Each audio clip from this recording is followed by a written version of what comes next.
ਸਤਿ ਸ਼੍ਰੀ ਅਕਾਲ। PNCN ਦੇਖ ਰਹੇ ਹੋ ਤੁਸੀਂ। ਖਬਰਾਂ ਦੇ ਇਸ ਬੁਲੇਟਿਨ ਦੇ ਵਿੱਚ ਸਵਾਗਤ ਹੈ। ਬੁਲੇਟਿਨ ਦੀ ਸ਼ੁਰੂਆਤ ਕਰਾਂਗੇ ਹੈਡਲਾਈਨਸ ਦੇ ਨਾਲ। ਇੰਟਰਨੈਸ਼ਨਲ ਸਟੂਡੈਂਟਸ ਲਈ ਕੈਨੇਡਾ ਵਿੱਚ PR ਵਾਸਤੇ ਐਲਾਨਿਆ ਜਾ ਸਕਦਾ ਨਵਾਂ ਪ੍ਰੋਗਰਾਮ। ਜਸਟਿਨ ਟਰੂਡੋ ਸਰਕਾਰ ਦਾ ਅੱਜ ਵਾਤਾਵਰਣ ਸੰਬੰਧੀ ਵੱਡੇ ਨਿਵੇਸ਼ ਸਮੇਤ ਰਣਨੀਤੀ ਦਾ ਐਲਾਨ। ਓਨਟਾਰੀਓ ਵਿੱਚ ਕਿਹੜੇ ਘਰਾਂ ਦੇ ਟੈਕਸ ਵਿੱਚ 20% ਤੱਕ ਦਾ ਵਾਧਾ ਕਰ ਦਿੱਤਾ ਗਿਆ ਹੈ, ਇਸ ਦੇ ਬਾਰੇ ਦੱਸਾਂਗੇ।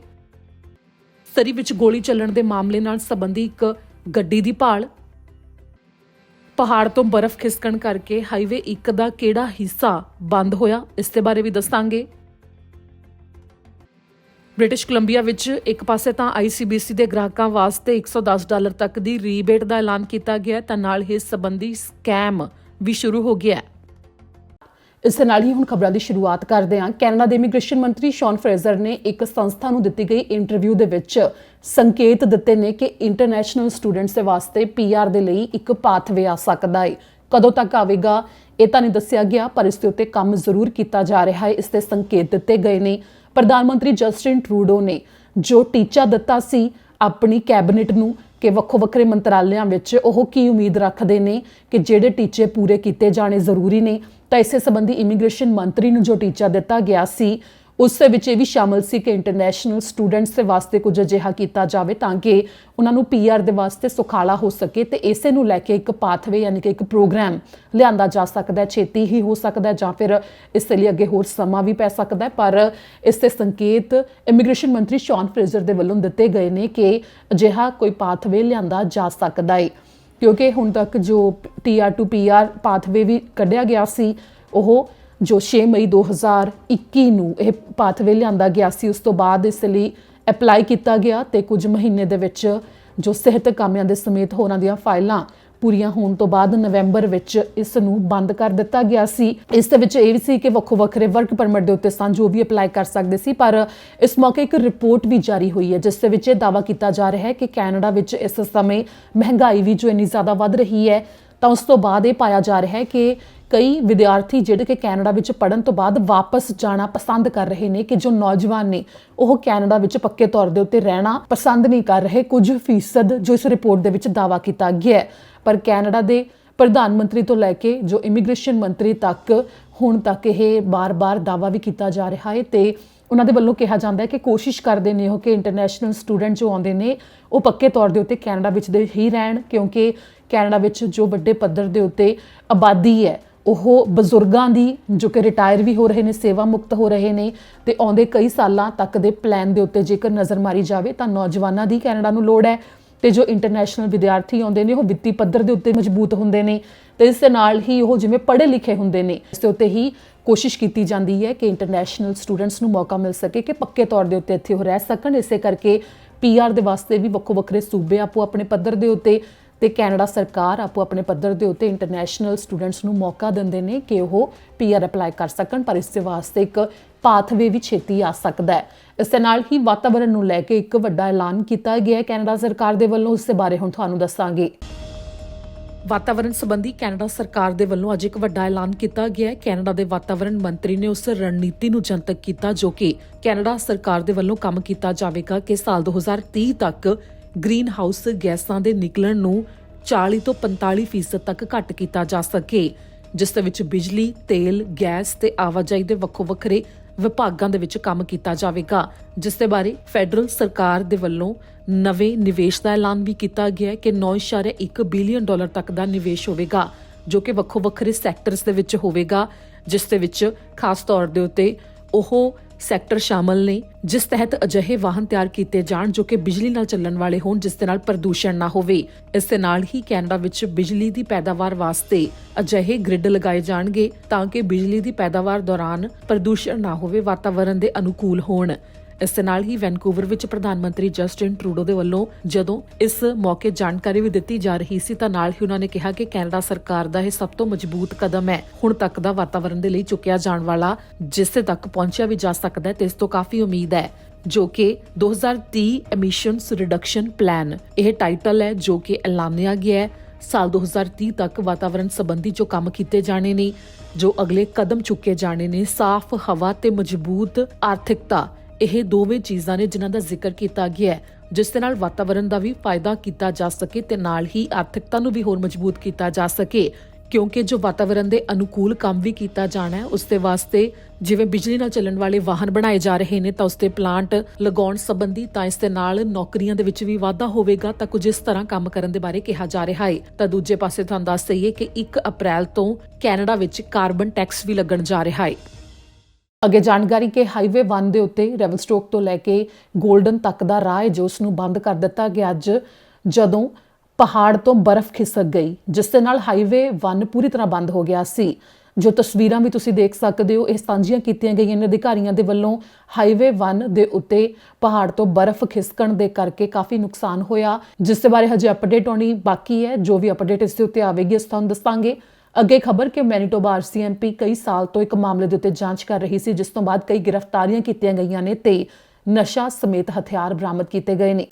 ਕੈਨੇਡਾ ਵਿੱਚ ਨਸ਼ੇ ਤੇ ਹਥਿਆਰਾਂ ਦੀ ਤਸਕਰੀ ਕਰਦੇ ਵੱਡੇ ਗੈਂਗ ਦਾ ਪਰਦਾਫਾਸ਼ ਕੀਤਾ ਗਿਆ ਹੈ। ਮੈਨੀਟੋਬਾ ਆਰਸੀਐਮਪੀ ਨੇ ਦੱਸਿਆ ਕਿ 20 ਗ੍ਰਿਫਤਾਰੀਆਂ ਕੀਤੀਆਂ ਗਈਆਂ ਨੇ ਇਸ ਮਾਮਲੇ ਵਿੱਚ। ਇਸ ਦੇ ਨਾਲ ਹੀ $70 ਮਿਲੀਅਨ ਦੀ ਕੀਮਤ ਦਾ ਨਸ਼ਾ ਬਰਾਮਦ ਕੀਤਾ ਗਿਆ ਹੈ, ਜਿਸ ਦੇ ਬਾਰੇ ਮੈਨੀਟੋਬਾ ਆਰਸੀਐਮਪੀ ਦਾ ਕਹਿਣਾ ਹੈ ਕਿ ਉਹਨਾਂ ਨੇ ਪ੍ਰੋਜੈਕਟ ਡਾਇਵਰਜੈਂਟ ਸ਼ੁਰੂ ਕੀਤਾ ਸੀ, ਜੋ ਕਿ ਸਾਲ 2018 ਵਿੱਚ ਲਾਂਚ ਕੀਤਾ ਗਿਆ ਤੇ ਇਸ ਦੇ ਬਾਰੇ ਵੱਡੇ ਪੱਧਰ ਦੇ ਉੱਤੇ ਜਾਂਚ ਚੱਲ ਰਹੀ ਸੀ, ਜੋ ਕਿ ਕੌਮਾਂਤਰੀ ਪੱਧਰੀ ਸੀ। ਇਸ ਦੇ ਬਾਰੇ ਵਿਨੀਪੈਗ ਵਿੱਚ ਮੰਗਲਵਾਰ ਦੀ ਸਵੇਰ ਨੂੰ ਮੈਨੀਟੋਬਾ ਆਰਸੀਐਮਪੀ ਨੇ ਦੱਸਿਆ ਕਿ ਉਹਨਾਂ ਨੂੰ ਪਤਾ ਲੱਗਿਆ ਸੀ ਕਿ ਕੁਝ ਤਸਕਰਾਂ ਦੇ ਵੱਲੋਂ ਕੈਨੇਡਾ ਵਿੱਚ ਨਸ਼ਾ ਤੇ ਹਥਿਆਰ ਲਿਆਂਦੇ ਜਾ ਰਹੇ ਨੇ, ਜਿਸ ਸੰਬੰਧੀ ਜਦੋਂ ਜਾਂਚ ਕੀਤੀ ਗਈ ਤਾਂ ਹੁਣ ਜਾ ਕੇ ਇਸ ਦੇ ਨਾਲ ਜੁੜੇ ਵਿਅਕਤੀਆਂ ਨੂੰ ਗ੍ਰਿਫਤਾਰ ਕੀਤਾ ਗਿਆ ਹੈ, ਜਿਸ ਦੇ ਵਿੱਚ ਹੈਲਸ ਐਂਜਲਸ ਇੱਕ ਗੈਂਗ ਹੈ ਜੋ ਉਸ ਦਾ ਮੈਂਬਰ ਵੀ ਸ਼ਾਮਲ ਹੈ, ਜੋ ਕਿ ਨਸ਼ਾ ਤੇ ਹਥਿਆਰਾਂ ਦੀ ਤਸਕਰੀ ਨਾਲ ਜੁੜੇ ਕੰਮਾਂ ਨੂੰ ਅੰਜਾਮ ਦਿੰਦਾ ਸੀ। ਜਿਸ ਦੇ ਬਾਰੇ ਅਧਿਕਾਰੀਆਂ ਦਾ ਕਹਿਣਾ ਹੈ ਕਿ ਉਹ ਕੋਲੰਬੀਅਨ ਨੈਸ਼ਨਲ ਪੁਲਿਸ ਦੇ ਨਾਲ ਅਮਰੀਕਾ ਤੋਂ ਤੇ ਗ੍ਰੀਸ ਤੋਂ ਤੇ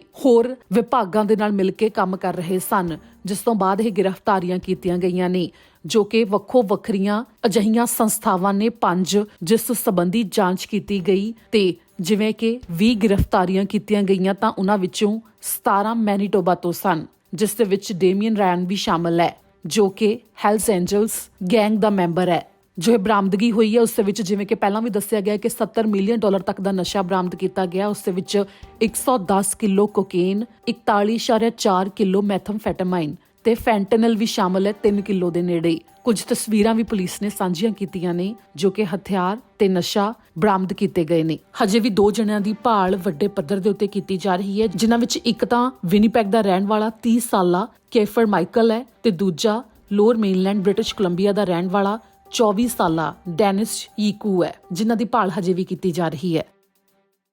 ਅੱਗੇ ਤੁਹਾਨੂੰ ਦੱਸਾਂਗੇ ਜੋ ਸਰੀ ਵਿੱਚ ਗੋਲੀ ਚੱਲਣ ਦਾ ਮਾਮਲਾ ਸੋਮਵਾਰ ਨੂੰ ਸਾਹਮਣੇ ਆਇਆ ਦੁਪਹਿਰ ਦੇ 1 ਵਜੇ ਦੇ ਨੇੜੇ। ਉਸ ਮਾਮਲੇ ਵਿੱਚ ਪੁਲਿਸ ਅਧਿਕਾਰੀਆਂ ਦਾ ਕਹਿਣਾ ਹੈ ਕਿ ਉਹ ਇੱਕ ਗੱਡੀ ਦੀ ਭਾਲ ਕਰ ਰਹੇ ਨੇ। ਇਸ ਦੌਰਾਨ ਕੋਈ ਵੀ ਜ਼ਖਮੀ ਜਾਂ ਕਿਸੇ ਨੂੰ ਗੋਲੀ ਲੱਗੀ ਤਾਂ ਨਹੀਂ ਮਿਲਿਆ, ਪਰ ਸਰੀ ਸੈਂਟਰ ਖੇਤਰ ਵਿੱਚ ਗੋਲੀਆਂ ਚੱਲਣ ਦਾ ਇਹ ਮਾਮਲਾ ਸਾਹਮਣੇ ਆਇਆ ਸੀ ਸੋਮਵਾਰ ਦੀ ਦੁਪਹਿਰ ਨੂੰ 100-700 ਬਲਾਕ ਤੇ ਸਿਟੀ ਪਾਰਕਵੇ ਦੇ ਨੇੜੇ, ਜਿਸ ਤੋਂ ਬਾਅਦ ਇੱਕ ਲਾਲ ਰੰਗ ਦੀ ਕੀਆ ਆਪਟੀਮਾ ਗੱਡੀ ਦੀ ਭਾਲ ਕੀਤੀ ਜਾ ਰਹੀ ਹੈ, ਜਿਸ ਦੇ ਉੱਤੇ ਬ੍ਰਿਟਿਸ਼ ਕੋਲੰਬੀਆ ਦੀ ਲਾਇਸੈਂਸ ਪਲੇਟ ਹੈ KEO